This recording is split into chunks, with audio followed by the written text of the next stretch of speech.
रामपुर नाम का एक छोटा सा गांव था जिसमें एक हरिया नाम का लकड़हारा रहा करता था। हरिया बहुत ही ईमानदार और मेहनती आदमी था। सुबह सुबह वह जल्दी उठता और उसके घर में भोजन के लिए जो भी उपलब्ध होता उसी से वह प्रेम पूर्वक भोजन बनाकर सबसे पहले ईश्वर के चरणों में अर्पित करता। ईश्वर का नाम करके वह खुशी खुशी अपनी कुल्हाड़ी लेकर काम पर निकल जाता। हरिया के संतोषी व्यक्तित्व के कारण लकड़ी काटकर वह जो भी कमाता उसी में वह सुखपूर्वक अपना जीवन बिता रहा था। हरिया के पत्नी का बरसों पहले लंबी बीमारी के कारण स्वर्गवास हो चुका था। इकलौते बेटे किशन के अलावा उसका दुनिया में कोई नहीं था। धीरे धीरे समय बीत रहा था। हरिया की उम्र बढ़ती जा रही थी जिससे उसका शरीर कमजोर हो रहा था। फिर भी वह मंदिर में जाकर प्रभु भक्ति जरूर करता था। हे प्रभु, आपका दिया हुआ मेरे पास सब कुछ है। आपकी कृपा रही कि मेरा सारा जीवन सुखपूर्वक बीत गया, किंतु अब मेरी उम्र बढ़ रही है। जंगल में जाकर ज्यादा समय तक लकड़ियाँ काटना ये मेरे लिए संभव नहीं रहा है। इसलिए मैं चाहता हूँ कि मेरा बेटा किशन घर की जिम्मेदारियाँ संभाल ले। बस आप अपना आशीर्वाद मुझ पर और मेरे बेटे पर बनाए रखिएगा। भगवान की प्रार्थना करने के बाद हरिया जंगल की ओर बढ़ गया। जंगल तक पहुँचते पहुँचते हरिया की सांस फूलने लगी। इसलिए वहाँ पहुँच के पहले उसने एक घना पेड़ देखा और उसकी छांव में बैठकर आराम करने लगा। इस तरह तो अब घर में भोजन का प्रबंध करना भी कठिन हो जाएगा। मुझे अब किशन से बात करनी चाहिए। हरिया घर जाकर किशन को अपने पास बुलाता है। देखो बेटा, मेरी उम्र बढ़ती जा रही है। तुम अब जवान हो गए हो। तुम्हें मेरे साथ लकड़ियाँ काटने के लिए जंगल चलना चाहिए। धीरे धीरे तुम काम सीख जाओगे, फिर सब कुछ अच्छा हो जाएगा। क्या पिताजी, आपने तो खुद पूरा जीवन लकड़ियाँ काटने और बेचने में बिता दिया। अब क्या चाहते हैं आप कि मैं भी आपकी तरह बस एक लकड़हारा बनकर रह जाऊं? बेटे, लकड़ियाँ काटना हमारा पुश्तैनिक काम है। इन्हीं लकड़ियों को काट काट कर मेरे पिताजी ने मेरा पालन पोषण किया और अच्छे संस्कार सिखाए। मैंने अभी अपना पूरा जीवन पिता के काम को ईमानदारी से करते हुए बिता दिया। अब तुम्हारी बारी है। तुम भी अपने कर्तव्यों को निभाओ। देखिए पिताजी, आपकी तरह सुबह 4 बजे उठकर कुल्हाड़ी लेकर जंगल जाना मुझसे नहीं हो पाएगा। आप कितने स्वार्थी हैं। पिताजी, आप अपने इकलौते बेटे से लकड़ी काटने जैसा कठिन कार्य कराना चाहते हैं। क्या मुझे भोजन कराना आपको इतना कठिन लगता है? मैं तुम्हारा पिता हूँ बेटा। जब तक मेरे हाथ पांव चल रहे हैं तुम बड़े आराम से दोनों वक्त का भोजन करो, लेकिन जिस दिन मैं ना रहा तब तुम क्या करोगे? इसलिए समझा रहा हूँ, आलस को त्याग कर मेहनत करो। किशन हरिया की कोई भी बात सुनने को तैयार नहीं था।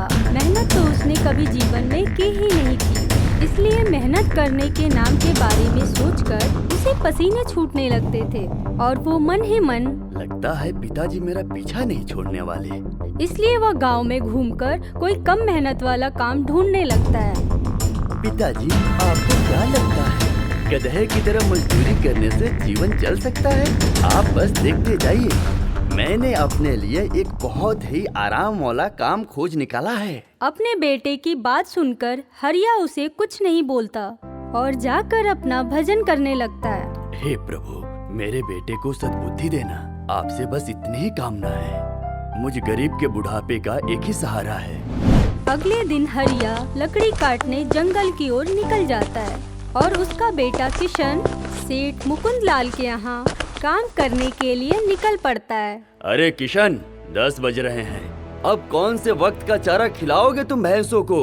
भैंसें चारा पानी करके आराम कर रही हैं और तुम अब आ रहे हो। माफ कीजिए सेठ जी, जल्दी उठने की आदत नहीं है, नहीं तो नींद लग गई। आगे से गलती नहीं होगी। और वो सेठ की फटकार खा लेता है। अगले दिन लकड़हारा किशन सेठ की भैंसों को चराने के लिए बिल्कुल समय पर पहुंच गया। सुबह की ठंडी ठंडी हवाएं चल रही थी। सेठ की भैंसें नदी किनारे हरी हरी घास चर रही थी। किशन आराम से जामुन के पेड़ के नीचे बैठा मीठे ठंडे हवा का मजा ले रहा था। अचानक उसकी आंख लग गई।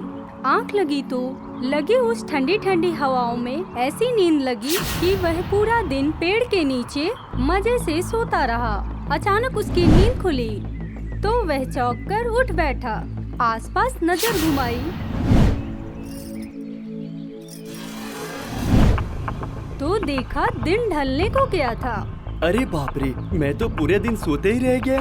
दौड़ के वह जल्दी जल्दी सभी भैंसों को इकट्ठा करने लगा, किंतु यह क्या, जब वह घर से भैंसों को लेकर चला था तब वह पूरी 15 थी और अब सिर्फ 14 भैंसें ही नजर आ रही थी। किशन ने यहाँ वहाँ जगह दौड़ लगाई, 15वीं भैंस का कोई पता नहीं चल रहा था।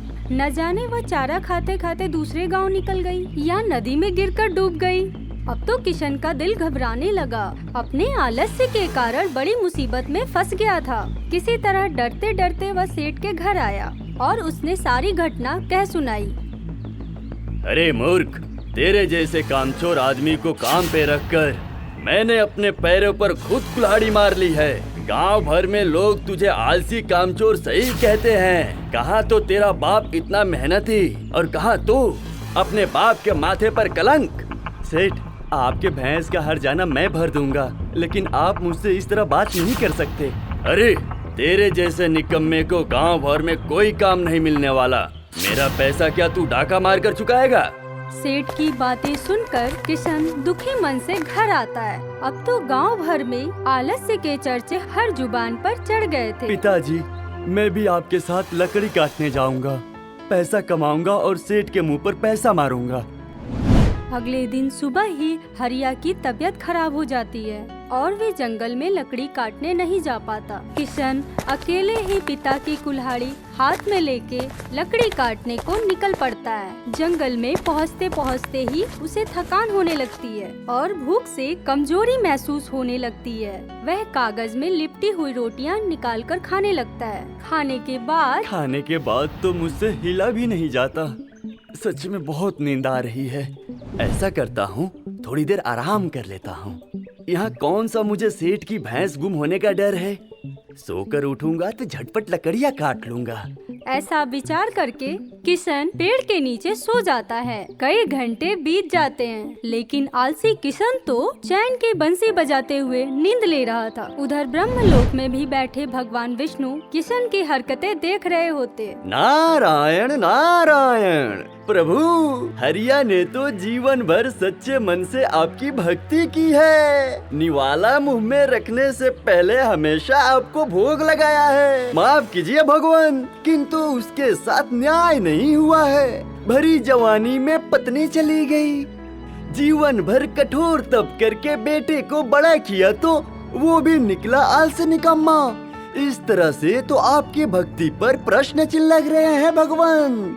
आखिर इस लकड़हारे हरिये के भाग्य में आपने अभी तक कितने कष्ट लिखे हैं। नारद, हम सिर्फ मार्ग दिखा सकते हैं। अच्छा या बुरा पद चुनना इंसान के अपने हाथों में होता है। हमने उसे मार्ग दिखाया है कि वो सेठ के यहाँ पर जाकर काम करे, लेकिन अपने कर्म के प्रभाव से उसने नौकरी खो दी। इसमें हमारा क्या दोष है? नारद जी बार बार हरिया के भक्ति का हवाला देकर किशन का उद्धार करने के लिए कहते हैं। अच्छा ठीक है, हम उसे एक मौका देते हैं। अगर वो चाहे तो अपना भाग्य बदल सकता है। अगले दिन फिर से किशन जंगल में लकड़ी काटने निकला, किंतु 2-4 शाखा काटते ही थकान होने लगती है और वह आराम करने के लिए पेड़ के नीचे लेट जाता है। तभी विष्णु जी एक कमजोर बूढ़े का भेष धरकर उसके पास आते हैं। बालक, मैं बूढ़ा कमजोर आदमी हूँ, जंगल में मार्ग भटक गया हूँ। मुझे बहुत प्यास लगी है, लगता है पानी ना मिला तो प्राण निकल जाएंगे। क्या तुम मुझे पानी पिला दोगे? किशन बूढ़े की बात सुनकर अनसुनी कर देता है और अपनी जगह आंख बंद करके लेटा रहता है। बूढ़ा कई बार उससे विनती करता है, किंतु आलसी किशन अपनी जगह से टस से मस नहीं होता है। देखा नारद, मैंने कहा था ना, इंसान अपना भाग्य कर्मों से निर्धारित करता है। अपने आलस्य में उसने मेरी ओर आँख खोलकर देखा तक नहीं। नारायण नारायण, भगवान इंसान तो अपनी गलतियों का पुतला है।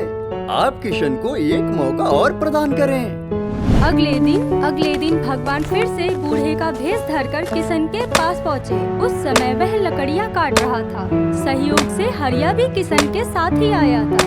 अरे बेटा, थोड़ा पानी मिलेगा? मैं मार्ग भटक गया हूँ। अरे बाबा, कुछ ही दूर पर कुआं है, जाओ और पानी पी लो। मेरे लिए भी लेते आना, प्यास लगी है।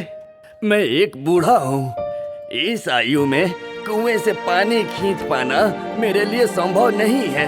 अगर तुम पानी पिला सकते हो तो ठीक है, नहीं तो मैं चलता हूँ। तभी हरिया वहाँ आ जाता है। इतना भी क्या आलस किशन, एक बूढ़े कमजोर को तुम 2 बूंद पानी नहीं पिला सकते? जाओ और कुएं से जल खींच कर लाओ। किशन कुएं की तलाश में आगे बढ़ने लगता है, किंतु आज प्रभु की ऐसी माया थी कि कुआं उसे दिखाई नहीं पड़ता था। जंगल में कुआं ढूंढते ढूंढते वह बहुत दूर निकल आया। अब तो प्यास के कारण उसके प्राण सूखे जा रहे थे। तभी देखा सामने एक कुआं है। किशन दौड़कर कुएं के पास गया। कुएं में पानी बहुत गहराई में था। किशन प्यास से बेहाल था। उसने कुएं में रस्सी डाली, किंतु बार बार उसकी मटकी खाली ही ऊपर आती थी। किशन ने भी आज हार न मानने की ठान ली थी। उसने एक बार फिर पूरी ताकत लगाकर मटकी कुएं में डाली। इस बार मटकी का वजन बहुत ज्यादा था। किशन ने मटकी ऊपर खींची तो उसमें हीरे मोती भरे हुए थे। किशन के आश्चर्य का ठिकाना न रहा। उसने एक बार फिर मटकी कुएं में उतारी। इस बार साफ मीठे जल से उसकी मटकी भर गई। किशन ने मन भर जल पिया और बाकी का जल लेकर बूढ़े की ओर बढ़ गया। कुछ ही देर में वह दोनों मटकी के साथ पिता के सामने खड़ा था। महाराज, आपका बहुत बहुत धन्यवाद। आप अगर मुझसे ये पानी न मांगते तो ये खजाना मुझे कभी नहीं मिलता। देखो बेटा, ये खजाना तो हमेशा तुम्हारे पास में ही था, बस तुम्हें इसका बोध नहीं था। तुमने कुआं ढूंढा और उसमें से कठिन परिश्रम करके इसे पाया। अगर तुम ऐसे ही मेहनत करोगे तो जीवन में जो चाहोगे वो पा सकोगे। इतना कहकर प्रभु अंतर्ध्यान हो गए। किशन को भी अपनी गलती का एहसास हो गया था। उसने आज के बाद कभी भी आलस्य न करने की कसम खा ली। कहते हैं वही आलसी लकड़हारा किशन बाद में एक बड़ा व्यापारी बन गया और उसने देश विदेश में नाम कमाया।